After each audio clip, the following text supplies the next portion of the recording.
Hare Krishna. I am Radhika Pyari Devidasi, and this is the continuation of the Mahabharat series retold by Krishna Dharma Prabhu. Part 2, Chapter 26. Salya leads the Kauravas.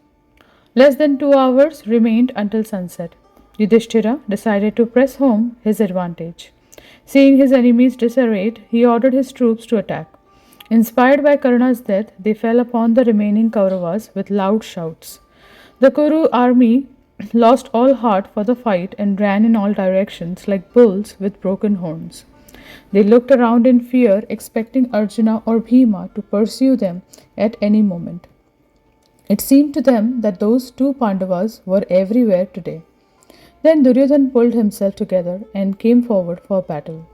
Breathing hard, his face covered in tears, he said to his charioteer, "Take me into the fight. I will avenge my friend's death.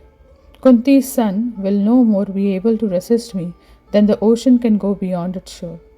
Killing Arjuna and Govinda, the haughty Vrikadora, and my other enemies, I will repay my debt to Karna." The Kauravas were rallied when they saw their leader riding into battle. 25,000 warriors came together to face the Pandava forces. Bhima, observing the rules of fair combat, got down from his chariot to contend with the foot soldiers. Roaring out their battle cries and not fearing for their lives, they rushed upon Kunti's son with raised swords and maces. Bhima laughed. Whirling his great iron mace, Shaikya, he moved among the Kauravas like a hawk. Heads, arms, and legs flew about as he destroyed the troops. Soon almost all the 25,000 were slain, and the remainder had fled. Encountering the remnant of Duryodhana's brothers, he quickly dispatched all of them to death's abode, either by smashing them with his mace or severing their heads with razor-faced shafts. In a rage, Duryodhana rushed against the Pandavas, discharging fiery arrows on all sides.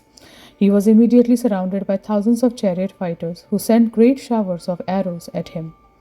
Countering the attack, the Kaurava prince slew the chariot warriors in large numbers. He quickly struck down hundreds of fighters and sent up a great roar. Seeing his troops fleeing in fear of Bhima, he called out, "Where are you going, brave warriors?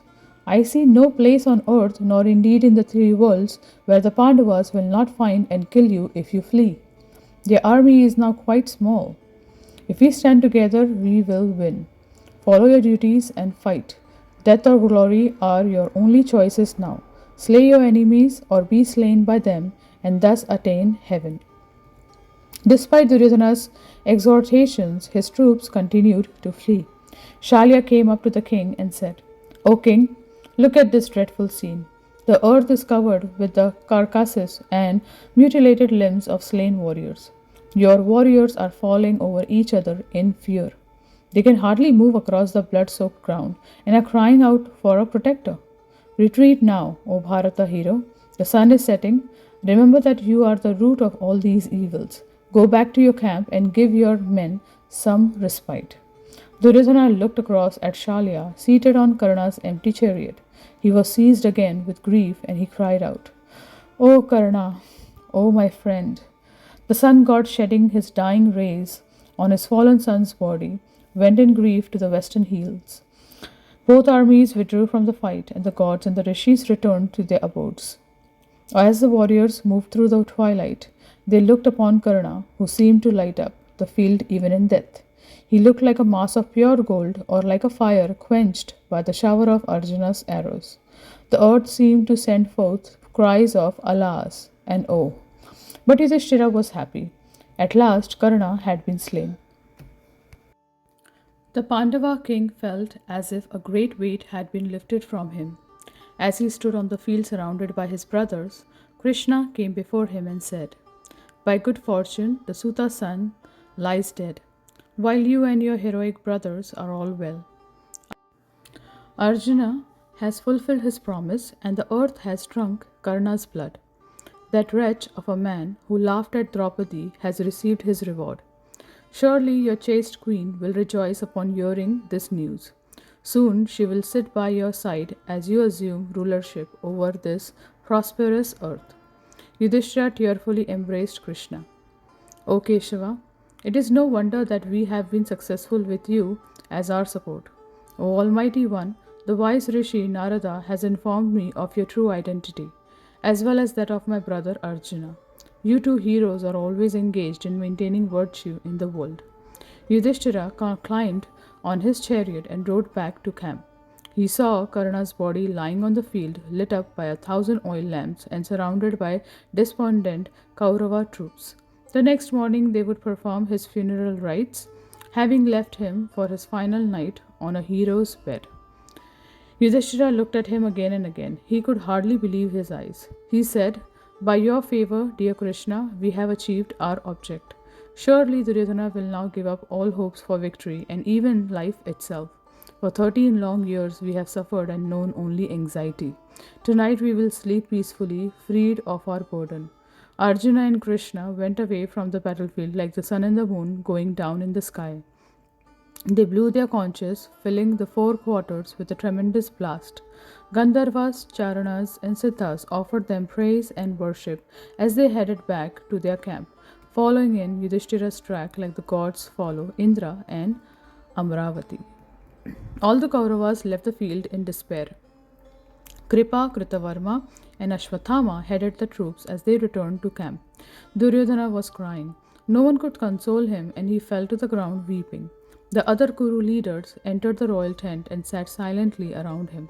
All of them shed tears as they watched the king give vent to his sorrow. He rolled about on the ground, repeatedly crying out, "O Karna, my friend." Gradually Duryodhana's anger overcame his grief, and he rose to his feet, his eyes coppery with rage. Taking his place on the throne, he wiped his face with his hands and said in a cold voice, "We cannot let this atrocity go unavenged." Karna, the best of warriors, was slain mercilessly by Arjuna as he stood helpless on the ground. How can we tolerate it? Selecting another commander for our forces, we will rush against the sinful Pandavas and wreak revenge. We have already almost destroyed their army, and they are weak from days of fighting. They have abandoned virtue and will thus lose all their power. Surely we will soon crush them. We owe it to Karna to either slay them to a man or to lay down our own lives, joining Karna in a hero's unending sleep. Duryodhana trailed off as he thought of Karna laying on the battlefield. His head fell and he covered his face with his hands. He wept silently for some time. The anguished prince could not come to terms with his friend's death.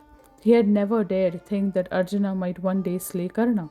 From the day he had first seen him, he had lived with the expectation that Karna would be Arjuna's destruction. That hope was now in ruins. Duryodhana gazed vacantly upwards, tears streaking down his dark face. Was Arjuna truly invincible? Perhaps, but the war could not be stopped now. Karna had to be avenged. It was that or death. No other choice was possible. As Duryodhana gained control of himself, Kripa said gently, "O great king, consider carefully your best course now. 17 days of battle have passed and so many men have been killed. All your brothers are dead. We have still to see signs of weakness or laxity in Arjuna. He ranges about the field like a massive four-tusked elephant, crushing our forces at will. Now he has killed Karna, and before that Jayadratha, even though our whole army tried to protect him. Who is there among your troops who could face him, O Bharata? Who also could face the enraged Bhima? He and Satyaki are causing a carnage among our troops that makes our hairs stand on end."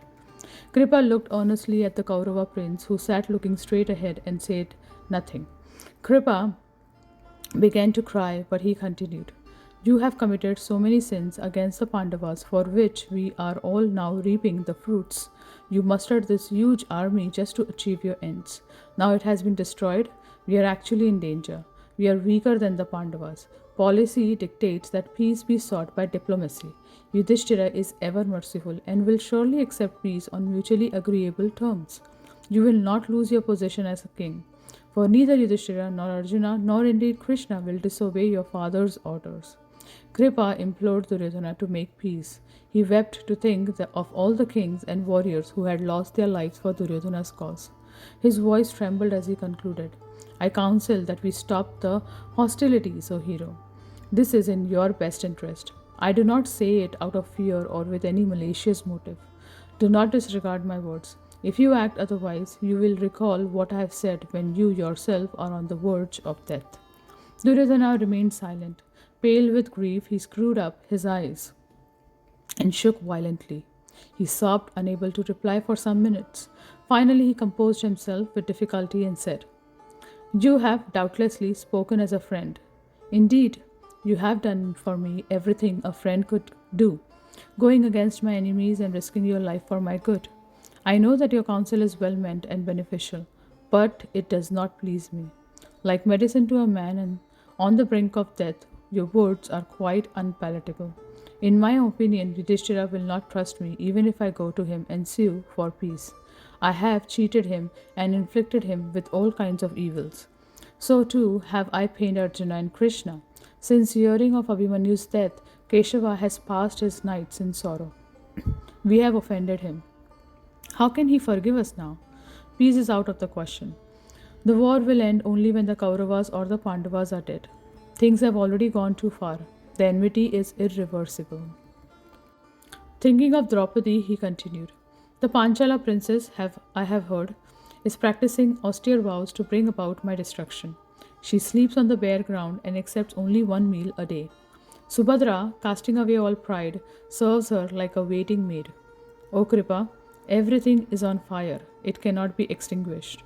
How can I, having shone rays like the sun on the heads of all kings, walk behind Yudhishthira? I could never accept his sovereignty. After ruling this earth as its undisputed emperor, I cannot possibly face a miserable life of servitude." The Kaurava made it clear that battle was the only choice. If he was slain, then he would at least retain his fame and go to the higher regions. Withdrawing now would mark him a coward and lead to ignominy and degradation. Duryodhana looked at Karna's seat. Fighting back his grief, he concluded his speech in resolute tones. No Kshatriya desires a death at home in bed. It must come in battle, or his fame diminishes and dies. I have performed many a sacrifice and followed my duties faithfully. I do not fear death. Let me fight and win glory, or ascend the path trodden by heroes who never retreat in battle. The path has become crowded with joyful kings hurrying along after throwing down their bodies in this war. How can I give up the fight after seeing such noble fighters give their all on my behalf? I could not enjoy the kingdom with their blood on my hands unless I had exerted myself fully to avenge them. I will attain victory or heaven. It cannot be otherwise." The warriors applauded Duryodhana's valorous speech. Shaking off their despair, they resolved to fight to the finish. They decided to select a new commander in the morning, then rose from their seats and retired to their beds for the night. After hearing of Bhima's systematic slaughter of her sons and especially of his brutal killing of the Shasana, Gandhari was distraught. Since the war began, she had absorbed herself in the practice of penance, praying that the hostilities might come to a quick end. Perhaps Duryodhana would come to his senses as he saw the futility of his cause. How was it possible for him to overpower the virtuous Pandavas aided by Krishna? But Gandhari knew of his obstinacy. It was improbable that he would end the war until every man in his army lay dead. Although the Kuru queen understood that her sons were dying due to their own sinfulness, as a mother she could not tolerate it. Each evening she would receive news of the day's events and her heart would be racked in pain. All the great Kurus, heroes, were being slaughtered one after another. When she heard that Bhima had slain almost all of her sons, she felt she could take no more. She had to do something. Her long practice of asceticism had given her great mystic power. If she went to the battlefield, she could use that power to make her last surviving sons invincible. Simply by glancing at them, she could make their bodies invulnerable. Deciding to leave at once, she ordered her servants to prepare a chariot. Traveling swiftly during the 17th day of the war, she finally arrived on the field at sunset. When she entered the ladies' tent, she received the terrible news that all her sons were now dead, with the exception of Duryodhana alone. The old queen dropped to the ground in a swoon. Her servants quickly raised her and sat her upon a large couch, sprinkling her face with cool water. Coming back to her senses, she wept for some time. Finally, she composed herself and asked that Duryodhana be brought before her. At least she could save him. Maybe destiny would allow her to keep one son. Surely he was the cause of the war, but now that Karna was dead, perhaps he could change. No doubt Shakuni would also soon be slain. It had been in their company that Duryodhana had hatched out all his evil schemes. Alone he might be a different person. Within a short while, the prince entered his mother's tent and bowed before her, his face drawn and darkened by grief. She blessed him and spoke consolingly for some time. Then she said, "Dear son, I had hoped that this war might end before all my sons were killed. Alas, it seems that hope will be thwarted. But still you live. Dear son, I wish to help you. By my ascetic power, I can make your body invincible. Come before me tomorrow morning naked. I will then bestow my power upon you." Duryodhana went out of the tent feeling encouraged. It was surely providential that his mother had come. Perhaps he would at last be able to overpower his rampant foes. He headed quickly through the darkness back towards his quarters. The following morning, before sunrise, Duryodhana took his bath and went back to his mother's tent. As he entered the outer section of the larger tent, he took off his clothes and was about to go in when he saw Krsna coming out. The Yadava had heard that Gandhari had arrived, and he had gone to pay his respects. Seeing Duryodhana standing naked before him, he opened his eyes wide in surprise. "What is this, O hero? Why do I see you standing here without any clothes?" Duryodhana explained that he was about to see his mother, and Krishna replied, "Have you not learned any culture from your elders of Bharata? How can any civilized man go naked before his own mother?" "I am surprised. At least cover your loins." Duryodhana looked down at his naked body in embarrassment. Krishna was right. He could not stand naked before his mother. As Krishna left the tent, he wrapped a cloth around his loins and went in to see the queen. When she heard him enter, she asked him to stand immediately before her. Then she lifted the cloth that covered her eyes and looked straight at him. Duryodhana felt an energy suffusing him as his mother glanced over his body. But when Gandhari saw his cloth, she was shocked. "Why, dear child, did you not follow my directions? I asked you to come naked. You have covered your loins, and although the rest of your body will be hard like iron, your loins and thighs will remain vulnerable to attack, for I did not see those parts." Gandhari had summoned all her power before glancing over her son. She felt unable to do it a second time. When Duryodhana told her what had happened, how he had met Krishna as he came into the tent, the queen sighed. She slowly replaced the cloth over her eyes. Her last hope had been destroyed. Surely her son would die at Bhima's hands, as that Pandava had vowed so long ago in the Kuru assembly. Realizing that she could do nothing against all-powerful destiny, Gandhari finally smiled. It was Krishna again. As long as he was protecting the Pandavas, the Kauravas' cause was hopeless. The queen dismissed her son. She had best return to Hastinapur to be with her grief-stricken husband. The war would soon be over, without a doubt. As the sun rose on the 18th morning, the Kauravas, after cremating Karna and the other slain warriors, mounted the chariots and came together. Their grief had given way to the numbness born from seeing so much death and destruction. Almost mechanically, they prepared for battle. Duryodhana looked around at the remaining fighters. Which of them should be the commander-in-chief for what would likely be the final day of the war? Kripa was the obvious choice, but he was clearly reluctant to continue the fight. The prince thought of Ashwathama. As the preceptor's son, he was another possibility. But when Duryodhana asked him, he replied, "I think you should choose Salya. In birth, prowess, energy, fame, and every other accomplishment, he is superior to us all. Renouncing his attachment for his kinsmen, he has joined our side and fought relentlessly. Let him lead our troops like Skanda leading the Celestials." Applauding Ashwathama's words, the other warriors surrounded Salya and shouted, "Victory, victory!" Duryodhana got down from his chariot and approached him with folded hands, saying, "O hero, once again I come to seek your favor. Become our commander. With you at our end, we will strike terror in our foes. There are none among us as brave or powerful as you, O foremost of kings. Take command of these forces, even as Kartikeya commands the armies of the gods." Salya, having abandoned any hope of coming out of the battle alive, accepted Duryodhana's proposal. Folding his palms, he replied, "O mighty armed king, I will face the Pandavas without fear. Forming a mighty array, I shall defeat their assembled armies. Let us lose no time in going forth again for battle. Duryodhana cheered Shalya and had him installed as commander, personally pouring the sanctified water over his head. The Kauravas sent up lion like roars and beat thousands of drums. Inspired with new hope, they moved towards the battlefield, spreading out into an eagle shaped formation at Shalya's command. 10,000 elephants, 11,000 charioteers, and the same number of horsemen, and 500,000 infantry remained of the original 4 million Kaurava warriors.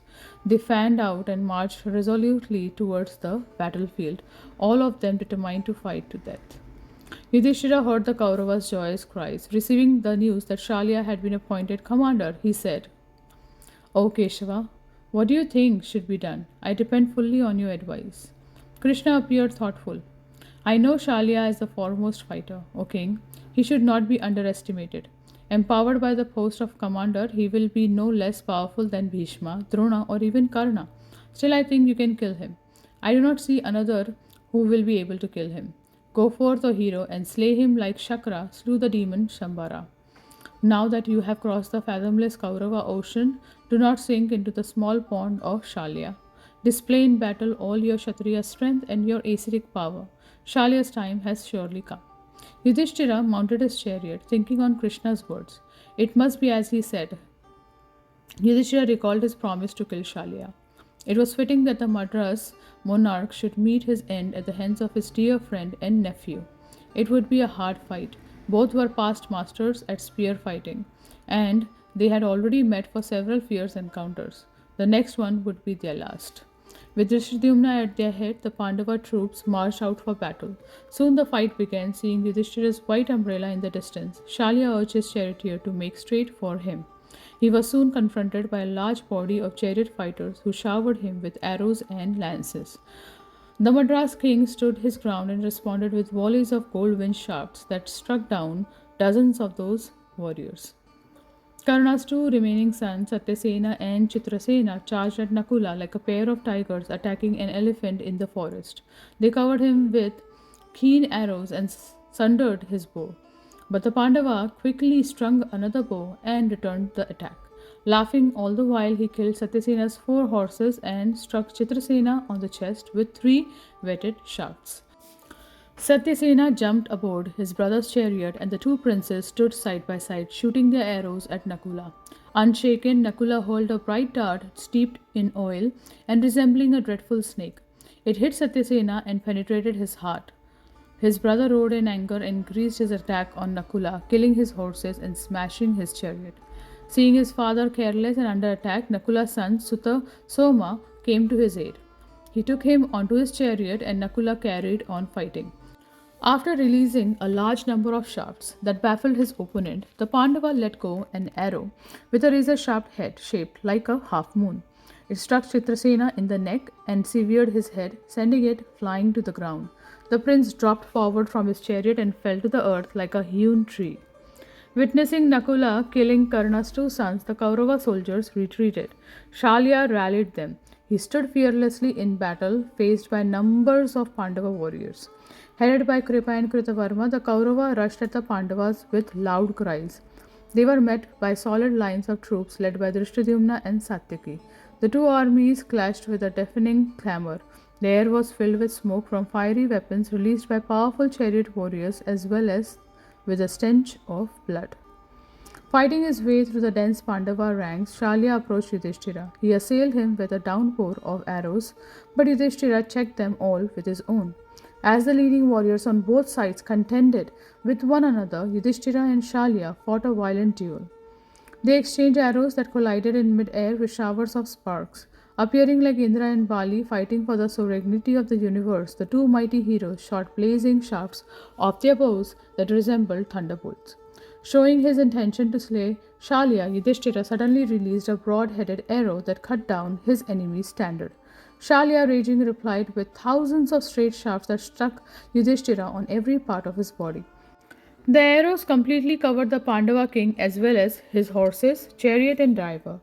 Yudhishthira's brothers came to his assistance and rained down long barbed arrows on Shalya. Backed by Kripa and Ashwathama, the Madras king put up a savage fight. The Pandavas had never before seen him so ferocious. His arrows found the weak points of his assailants, who fell back from his chariot, stunned by the force of his attack. Shalya resisted the combined assault of Yudhishthira, Satyaki, Bhima, and the two sons of his sister, Madhuri. Duryodhana came to his support with Kritavarma by his side. For a long time, an awful battle raged between the mighty heroes who angrily sought out each other's destructions. In the meantime, Arjuna had been surrounded by the remaining warriors of the Trigarta army. The Pandavas slew them mercilessly and they cried out in distress. Hearing their cries, Ashwathama raced over to support them. After failing in his attempt to make Duryodhana stop the war, he had resolved to fight to the end. His father and almost all his friends had been slain. Even if peace were made, what was there left to live for anyway? Careless of Vyasadev's cautionary words, Drona's son attacked Arjuna with all his power. The two god brothers, forgetting their former friendship, attacked one another like a couple of maddened bulls attempting to gore the other with their horns. The sky was filled with their arrows, and the battle between them was wonderful even to the celestials. Gaining the upper hand, Arjuna slew his opponent's 4 horses and charioteer. Ashwathama stood fearlessly on his immobile chariot, continuing to resist Arjuna's attack. Even as he fought with the Pandavas, he rained his shafts on other Pandava soldiers and slew hundreds. Suddenly, Suratha, a powerful Pandava chariot fighter, bore down upon Ashwathama with a great shout. Ashwathama jumped to the ground with his own bow in hand. He placed a keen shaft on its strings and drew it back to his ear. Shot with all his strength, the arrow went right through the Suratha's chest. It split his heart and emerged from his back, entering the earth. Ashwathama quickly ran over and got up onto his slain foe's chariot. Many other Kauravas fighters, led by Shakuni and Uluka, raced to his assistance. A fierce battle then ensued between Arjuna and the Kaurava warriors, who were backed by thousands of troops. Not far from Ashwathama, Shalya continued to fight with frightful force. Inspired by thoughts of a glorious victory or death and elevation to the celestial regions, he encountered all the great Pandava heroes. No one could shake him as he stood on his chariot, blazing like the sun god. His arrows went on in endless lines in all directions. Thousands of brave Pandava fighters lost their lives as they tried to approach him in battle. Remembering his vow and Krishna's words, Yudhishthira pressed forward towards Shalya. The Madras monarch standing near Yudhishthira looked like the planet Saturn near the moon. Both men blew their conches, creating a roaring sound that shook the atmosphere. Gazing at each other with burning eyes, they yelled out their challenges and counter-challenges. They shrouded each other with waves of arrows. Wounded all over, they appeared like a King Shuka and Shalmali tree in full bloom. The soldiers watching the battle could not decide who would win, whether Yudhishthira would gain the earth after slaying Shalya, or if Shalya, after killing the Pandavas, would bestow the earth upon Duryodhana. Shalya sent steel shafts that tore into Yudhishthira's leather hand protectors and cut his bow into 2. Yudhishthira spun round in his chariot and took up another bow, stringing it as he turned again to face his antagonist. He sent a number of swift arrows that killed Shalya's 4 horses and his charioteer. The Pandava king then covered Shalya with hundreds of searing shafts that rocked him as he stood on his stationary chariot. Ashwathama sped over to rescue the afflicted Madras king, taking him onto his own chariot. In moments, Duryodhana, observing the fight, had another great chariot brought for Shalya. Mounting that chariot, Shalya charged at Yudhishthira, his chariot's huge iron wheels resounding like thunder. Flanked by other warriors, he rushed forward into the flights of gold-winged arrows Yudhishthira was shooting. Bhima, Satyaki, and the twins also challenged him, and the Kaurava heroes backing him. The fight between Yudhishthira and Shalya was like a contest between young tigers in the jungle fighting for a piece of meat. They circled and feinted with speed and grace. Elated with pride of prowess, they wounded each other with their arrows. Shalya simultaneously attacked Yudhishthira and Bhima, cutting off the armor of both men. With well-aimed arrows, he slew Yudhishthira's 4 horses and killed his charioteer. Having stunned the king and his brother, he then began slaughtering the Pandava forces. Bhima, beside himself with rage, shot long shafts that killed Shalya's horses and stopped him in his tracks. He sent another 100 razor-faced arrows that cut apart his armor. Shalya took up a burnished steel sword and a shield adorned with 1,000 stars. Leaping down from his chariot, he rushed across the field towards Yudhishthira like a hawk swooping on its prey. Bhima took careful aim and with a broad-headed shaft cut Shalya's swords into two. With another 20 arrows, he broke apart his shield. Overjoyed, he roared out his battle cry. The other Pandavas laughed and blew their milk-white conches. Seeing Shalya without armor and on foot, deprived of his weapons, the Kauravas were filled with apprehension. Yudhishthira, remaining on his horseless chariot, took up a large golden dart. It had a handle worked with coral and was set with gems. The Pandava raised the effulgent dart and gazed angrily at Shalya, seeming to burn him with his glance. Uttering mantras and hurling the weapon with all his force, he cried out, "You are killed." The dart flew towards Shalya like a meteor dropping from the sky.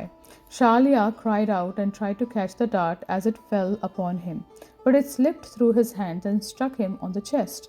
It passed through him without obstruction and entered the earth. Blood shot out from Shalya's mouth, nose, and ears. His arms flew up and he fell to the earth like a mountain summit smashed by a thunderbolt. Like a dear wife rising to embrace her beloved spouse, the earth seemed to rise to meet him as he fell. That king, having enjoyed the earth for so long, finally fell into her embrace and died. Yudhishthira and his brother sent up triumphant shouts while the Kauravas cried out in anguish. Dispirited, they fled from the fight. The Pandava troops, seizing their advantage, rushed with raised weapons at their despondent foes. Shalya's younger brother charged Yudhishthira. He struck the Pandavas with a cluster of barbed arrows that pierced him. Not minding the attack, Yudhishthira quickly raised his bow and responded with razor-face shafts that cut apart his attacker's bow. With one shaft he cut down his standard, and with another arrow he severed his head from his body. Following the part taken by his elder brother, the handsome prince fell headlong from his chariot. Duryodhana looked on in despair. All around him, his troops were running in terror, leaving him alone to fight the Pandavas. Gripped by a wild rage, he fought in a frenzy to the limit of his power. His arrows flew like blazing comets in all directions. No one could approach him, and he single-handedly resisted all the great Pandava heroes. Kritavarma, Kripa, and Ashwathama, seeing now Duryodhana's brave stand against their foes, came quickly to his support. The four Kaurava warriors checked the Pandava army like the shore resisting the ocean. In a last desperate attempt to win the day, they pressed towards Yudhishthira, who still stood upon his immobilized chariot. Seeing this, Bhima, Satyaki, Drishtadyumna, and Draupadi's 5 sons surrounded the Pandava king. An exchange then took place between those warriors and the 4 Kauravas that filled the heavens with fiery arrows. Shalya's army, the Madrakas, rushed back into the fight with loud shouts. They cried out, "Where is Yudhishthira? Where are Drishtadyumna and Bhima? We will slay them at once." As those warriors charged into the fray, they were met by volleys of shafts discharged by the Pandavas. Cut to pieces, their chariots smashed and horses slain. They fell by the hundreds. As rows of brave fighters dropped to the ground, those following them stumbled and fell over their chariots. Horses screamed as their drivers pulled hard, trying to clear of the melee. Fiery shafts rained relentlessly down. Well-muscled arms and heads, graced with golden helmets, dropped to the ground by the thousands. Arjuna, having annihilated the remnants of the Trigarta army along with Shakuni's mountain warriors, turned his arrows on the Madrakas. With his unfailing and irresistible shafts, he soon slew 2,000 elephants with their riders. The Madrakas uttered cries of terror as Arjuna rode into their midst. Ruthlessly cut down by the Pandava and his brothers, they took to their heels, only to find other Pandava heroes standing in front of them. They cried out to Duryodhana for protection. Shakuni, hearing their piteous cries, came up to Duryodhana's side and said, "Arjuna has killed my entire force of warriors. Now he is slaughtering the brave Madrakas. O king, rally our forces and go to their assistance at once." Duryodhana looked vacantly at his old uncle. His mind was sunk in dejection. Few of his forces remained. Those not slain were fleeing. He had shouted himself hordes trying to bring them back to the fight. The war could surely not last much longer. Duryodhana looked around at the desolate scene. The Pandava troops were chasing his fleeing soldiers with shouts of joy. Only a handful of his bravest fighters, Kripa, Ashwathama, Kritavarma, about a dozen of his brothers still survived, with less than 20,000 troops to support them. The prince said in a tearful voice, "O uncle, I repeatedly heard Vidura's words in my mind. Only out of ignorance did I ignore his wise counsel. Just see the course of destiny. Our once proud army has practically been annihilated. Bhima and Arjuna have wrought havoc among our men. What should be done? I cannot return from this war defeated. Victory or death are my only choices. Keeping the duties of a Kshatriya uppermost in our minds, let us go forward into the fight one final time. Put forth all your power, O son of Suvala. We will yet gain the day. Ordering their charioteers to urge on their heroes, the two Kauravas charged into the fray, roaring out their battle cries. But the Pandavas were ready. With victory in sight, they stood firm against their desperate foes, releasing waves of deadly shafts that cut them down. Duryodhana looked on in horror as almost all of his remaining warriors were slaughtered. Seeing the Kauravas practically defeated, Krsna said, O Dhananjaya, this war is virtually over. Millions of warriors on both sides have been slain. Our forces are now superior to the Kauravas. All that is needed to secure our victory is Duryodhana's death. Without killing him, there will be no end to these hostilities, for he will never admit defeat. O Partha, exert yourself to kill Duryodhana and end this ghastly conflict. Arjuna looked at Krishna, who, although wounded, shone with splendor as he held the horse's reins. O Madhava, you have spoken the truth. The evil-minded son of Dhritarashtra will fight to the last man. It seems that none will escape death. Bhima has slain all of Duryodhana's brothers. Surely, in keeping with his promise, he will also kill Duryodhana himself. There stands Shusharma, my old antagonist. His time has come. O Keshava, take my chariot towards that king. Arjuna pointed to Susharma, who stood releasing flaming shafts at the Pandava troops. Krishna urged on his horses, and in moments Arjuna stood before Susharma, who was supported by 4 Trigarta princes. They immediately attacked Arjuna in a body, striking him with hundreds of arrows. Moving with grace and skill, Arjuna assailed the princes like a hungry lion attacking deer. With razor-headed shafts, he slew all 4, then turned on Susharma. He struck the monarch on the chest with 3 powerful shafts, then killed his horses with 4 more. With another broad-faced arrow, he cut down his standard. Then, with a long golden shaft inspired by mantras, he pierced Susharma through his heart. As Susharma toppled from his chariot, Arjuna charged into the troops backing him. Nearby, Bhima was roaring and whirling his mace as he rushed against Duryodhana. The Kaurava resisted him valiantly, shooting thousands of arrows and holding him at bay. A short distance away, Satyaki fought Kritavarma, while Drishtadyumna and the twins fought Kripa and Ashwathama. While those heroes engaged in combat, Sahadeva saw Shakuni assailing the Pandava army. Remembering his vow, the Pandava broke away from his fight with Kripa. He rushed towards Shakuni, shouting out a challenge. As Shakuni turned to face him, Sahadeva discharged fearful arrows that flew at the speed of the wind. He immediately cut Shakuni's bow apart and broke his standard. Undaunted, Shakuni took up another bow and fought back with great energy, striking his antagonist with a volley of powerful shafts. Sahadev expertly warded off Shakuni's attack and replied with 60 keen arrows that hit Shakuni on every part of his body. Sahadev followed that with another 80 shafts that sent Shakuni spinning on the terrace of his chariot, his bow flying from his hand. Uluka, seeing his father's plight, rushed at Sahadeva, releasing thousands of barbed arrows. In a moment, Sahadev spun round to face Uluka. He discharged a crescent-headed shaft that screamed through the air and beheaded Uluka. The huge-bodied warrior fell from his chariot, his head rolling away with staring eyes and earrings that gleamed from the dusty ground. Shakuni cried out and tears sprung to his eyes. He remembered Vidura's wise words. It had always been folly to nurture enmity with the Pandavas. The Suvala monarch, still under Sahadeva's attack, reflected sorrowfully on his life as he fought back. His original anger with Bhishma for giving his sister to the blind Dhritarashtra was long forgotten.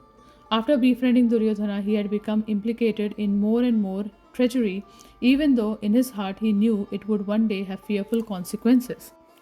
Yet he had been driven by anger and attachment, always ignoring the truth, and hoping that by his cunning he could somehow destroy the Pandavas. Now he would face the results. The fire of the Pandavas' anger had blazed up into a conflagration. His entire army, his own son, had been killed before his eyes.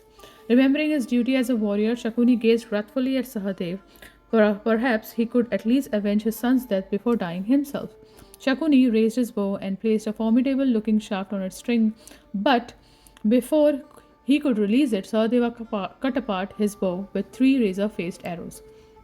Roaring in anger, Shakuni picked up a scimitar and hurled it at his foe. Sahadeva immediately cut the spinning sword to pieces before it reached him.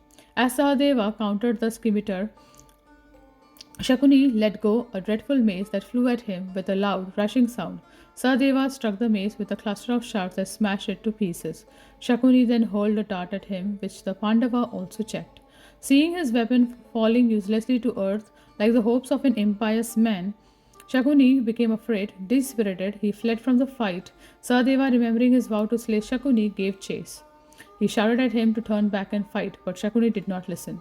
Racing up to Shakuni's side, Sahadeva called, "Why are you abandoning your duty, O fool? Do you recall how you rejoiced in the Kuru assembly, O wicked men? You and the wretched Duryodhana are the only survivors of those who ridiculed us and insulted our queen.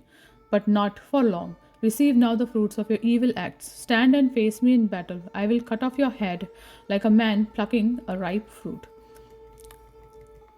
Goaded by Sahadeva, Shakuni pulled up his chariot and turned to fight. He took up a lance adorned with gold and jewels, but it was cut to pieces even as he raised it over his shoulder. Sahadev sent searing, razor-faced arrows that tore off Shakuni's arms. Then, with an arrow as bright as fire, he cut off his head. As Shakuni fell, blood spurting from his trunk, the Kaurava wailed. Duryodhana cried out and dropped his bow. All the other warriors around him threw down their weapons and ran. Only a handful of Kaurava soldiers survived, and they found themselves surrounded by the Pandava forces. Unable to escape, they stood to fight but were soon killed. Seeing himself alone, Duryodhana turned and fled from the battlefield. Jumping from his chariot, he dashed into the surrounding woods and ran until he reached a large lake. Bewildered and with a desire to save his life, he entered the water. As he sank into the lake, keeping his life air circulating within himself by yoga practice, the Kaurava prince used his mystic power to solidify the water around his body. After Duryodhana's departure, only Kripa, Ashwathama, and Kritavarma remained. With their leader gone, they too decided to flee. They raced from the battlefield. As they fled, they met Vyasadeva. The rishi told them where to find Duryodhana and then disappeared. The 3 warriors went to the lake and saw Duryodhana's upper garment nearby. Realizing he had entered the lake, they fell to the ground wailing, "Alas! The king did not know that we survived. He has entered this lake in despair without knowing that all was not yet lost." They got to their feet slowly and returned to their chariots, deciding to make their way to the Kuru camp. Reaching the outpost, they found the guards grieving. The 3 men carried into the camp, where they saw similar scenes. They heard the loud wails of the royal ladies in their tents, which sounded like crying of flocks of ospreys. The ladies were being led out by their guards and placed on chariots ready to return to the city.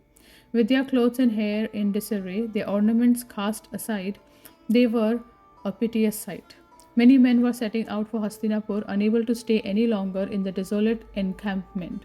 They rushed here and there in their haste to leave, fearful that the Pandavas might arrive at any moment to finish them off. Unable to tolerate the mournful atmosphere, the 3 warriors returned to Duryodhana's hiding place. Kripa stood by the edge of the lake and called out aloud, "O king, rise up and face your enemies. Just see how your men have given way to grief in your absence. The Pandavas are ranging about the field looking for you. Their armies have been destroyed. Fight with them and gain control of the earth, or slain by them, rise to heaven. Why do you tarry here? Ashwathama, Kritavarma, and I are here to help you.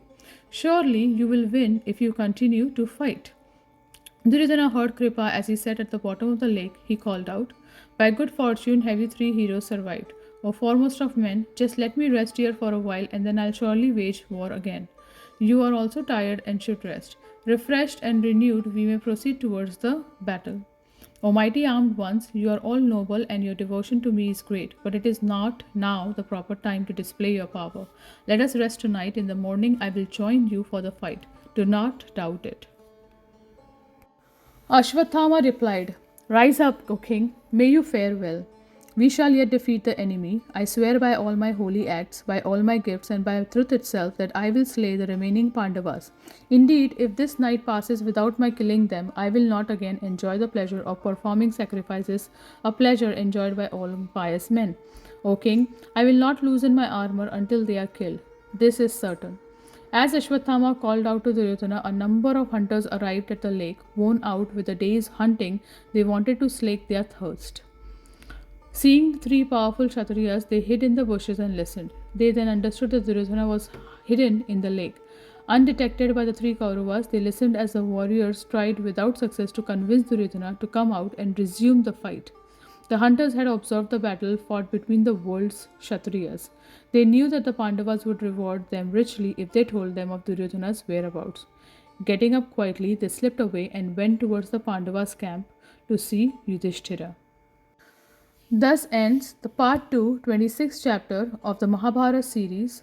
Salya leads the Kauravas. Thank you very much. Hare Krishna.